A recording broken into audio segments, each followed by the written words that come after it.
안녕하세요, 여러분. 최인주 선생님입니다. 미술 여행을 떠나자 네 번째 시간 함께 해보겠습니다.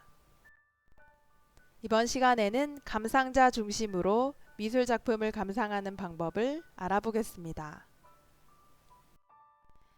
명화를 감상하면 화가가 화폭에 쏟은 감성적 지적 재산과 최고의 상상력, 숭고한 영혼과 교감할 수 있는데요. 오늘은 그림에 대한 배경 지식과 여러분만의 특별한 느낌과 생각을 바탕으로 명화 감상 여행을 떠나볼까요? 감상자 중심으로 감상하기. 처음 볼 작품은 카스파르 다비드 프리드리히의 안개 바다 위의 방랑자입니다. 울퉁불퉁한 바위 위에 홀로 서 있는 남자의 뒷모습이 첫눈에 들어오네요. 거친 안개가 잔뜩 낀 희뿌연 배경이 남자와 바위를 도드라지게 보이게 해줍니다. 안개바다는 얼핏 높은 산에서 아래를 내려다 보았을 때 산등성이에 낀 구름 같기도 합니다.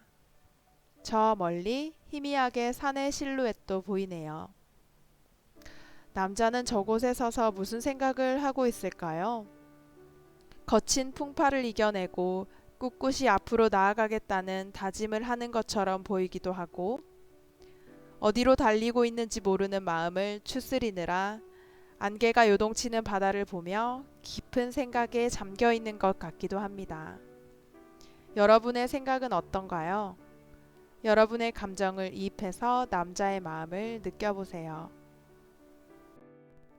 다음으로는 세 작품을 차례대로 볼 거예요. 모두 빛을 잘 활용했다는 공통점이 있습니다. 가운데 화려한 옷을 입고 있는 사람이 벨사살 왕인가 봅니다.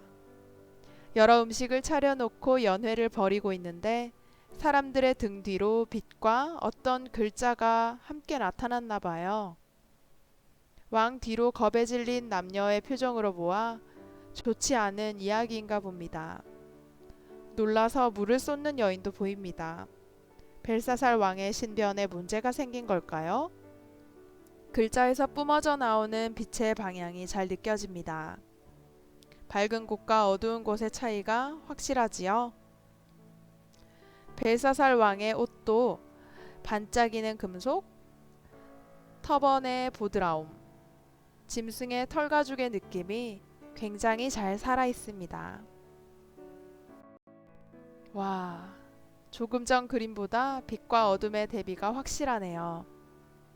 빛이 들지 않는 매우 어두운 곳에서 따뜻한 촛불 하나가 음악을 연주하는 사람들의 얼굴을 비춥니다.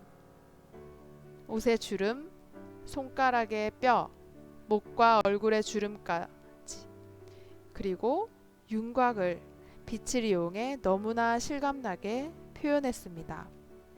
어떻게 이런 그림을 그렸을까요? 정말 멋지지 않나요? 이 작품은 제목이 특이합니다. 새를 이용한 공기 펌프 실험. 중앙에 백발인 남자가 새를 넣은 유리공에 손을 대고 있습니다. 왼손에 쥔 펌프로 공기를 빼내어 유리공 안이 진공 상태가 되면 새가 어떻게 될지 알아보는 실험을 하고 있는 모양입니다. 차마 쳐다보지 못하고 얼굴을 가린 소녀도 보입니다.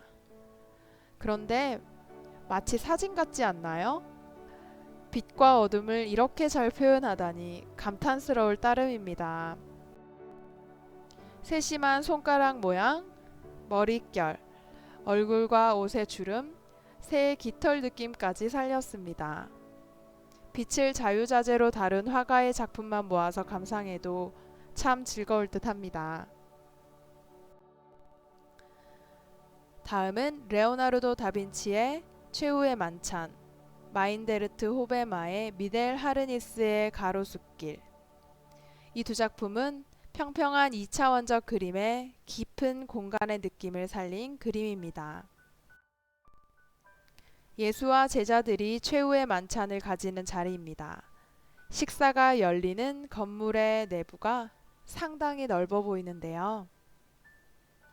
바로 이렇게 중심으로 보이는 선이 만들어내는 느낌 때문입니다. 이런 원리를 이용해서 평평한 면에다가 거리감과 깊이감을 표현한 작가들의 눈썰미와 기술이 감탄스럽습니다. 작가의 이름과 미델 하르니스라는 지역 이름을 보니 독일어를 쓰는 지역인 것 같아요. 독일, 네덜란드, 오스트리아 즈음에 살았던 사람이라고 한번 추측해 봅니다. 이렇게 평온하고 고요한 시골길을 걷는다면 얼마나 좋을까요? 구름이 지평선까지 내려와 있는 하늘도 너무나 아름답습니다.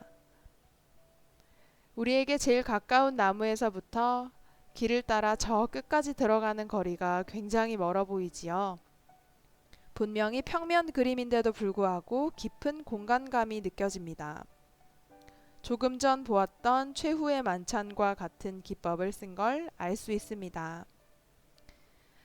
가까이 있는 것은 크고 뚜렷하게, 먼 것은 작고 흐릿하게 그림으로써 이런 효과를 낼 수도 있습니다. 다음은 전 세계 사람들에게 사랑받는 화가 고흐. 고흐의 작품 꽃피는 아몬드 나무, 별이 빛나는 밤을 살펴보겠습니다. 그림을 가만히 쳐다보고 있으면 마음속에서 생명의 환희와 희망이 피어 꽃피는 느낌이 듭니다. 짙푸른 하늘을 배경으로 힘차게 뻗어가는 아몬드 나무의 가지와 눈부시게 핀 하얀 꽃들이 아름답습니다.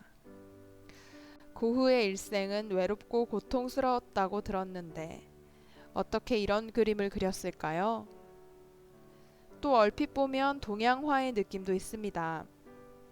실제로도 고흐가 동양에서 온 그림들의 영향을 받았을까요? 이런 생각이 꼬리를 물면 고흐의 삶과 그의 작품 세계에 대한 정보를 찾아보고 싶은 마음이 듭니다.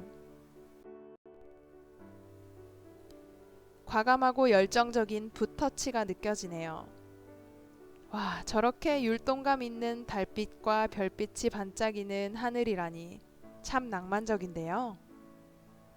하늘을 향해 유연하지만 단단히 뻗어가는 나무와 부드러운 산등성이, 옹기종기 모여있는 집들이, 그리고 귀여운 지붕들도 눈에 들어옵니다. 고흐의 눈에는 별이 빛나는 밤이 이렇게 보였나 봅니다. 실제로 어떤 모습이었을지 머릿속에 그려보게 되네요. 끝으로 추상미술의 선구자 칸딘스키와 몬드리안의 작품을 살펴봅시다. 그림을 딱 보자마자 경쾌한 움직임, 형형색색의 빠르고 역동적인 리듬이 온몸을 관통합니다.